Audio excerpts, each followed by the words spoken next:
France এবং ব্রিটেনের মধ্যে ওয়ান ইন ওয়ান আউট চুক্তি স্বাক্ষরিত হয়েছে। এর মাধ্যমে ইংলিশ চ্যানেল পাড়ি দিয়ে যারা যুক্তরাজ্যে প্রবেশ করবেন তাদেরকে আবারও ফ্রান্সে ফেরত পাঠানো হবে। ফ্রান্সের প্রেসিডেন্ট ইমানুয়েল ম্যাক্রো যুক্তরাজ্যে সফর করেছেন। এই সময় দুই দেশের প্রধানের মধ্যে এই চুক্তিটি স্বাক্ষরিত হয় 9 জুলাই নাম্বার 10 ডাউনিং স্ট্রিটে।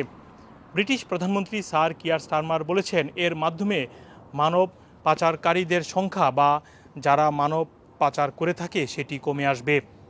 এদিকে এই চুক্তির মাধ্যমে ধারণা করা হচ্ছে প্রতি সপ্তাহে 50 জনকে ফ্রান্সে ফেরত পাঠানো যাবে যারা অ্যাসাইলাম আবেদন করেছেন।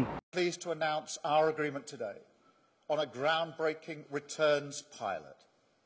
For the very first time, migrants arriving via small boat will be detained and returned to France in short order.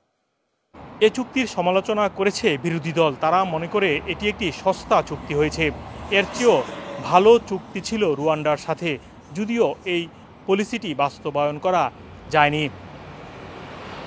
গত কয়েক মাসে এ বছর এখন পর্যন্ত 21,000-এরও বেশি অবৈধ অভিবাসী ইংলিশ চ্যানেল পাড়ি দিয়ে যুক্তরাজ্যে প্রবেশ করেছে এবং গত সপ্তাহ হিসাব করে দেখা গিয়েছে 1,000-এর মতো প্রতি সপ্তাহে প্রবেশ করছে। তাই যে চুক্তিটি করা হয়েছে সেই তুলনায় মাত্র 5% অভিবাসীকে আবারও ফেরত পাঠানো সম্ভব হবে। তাই এটি আসলে আদৌ কতটুকু কার্যকর হবে সেটি নিয়েও প্রশ্ন দেখা দিয়েছে। তবে ব্রিটিশ প্রধানমন্ত্রী মনে করেন এর মাধ্যমে মানব পাচারের সংখ্যা অনেকটাই কমে আসবে। মোহাম্মদ আব্দুল হান্নান, 2A নিউজ, যুক্তরাজ্য।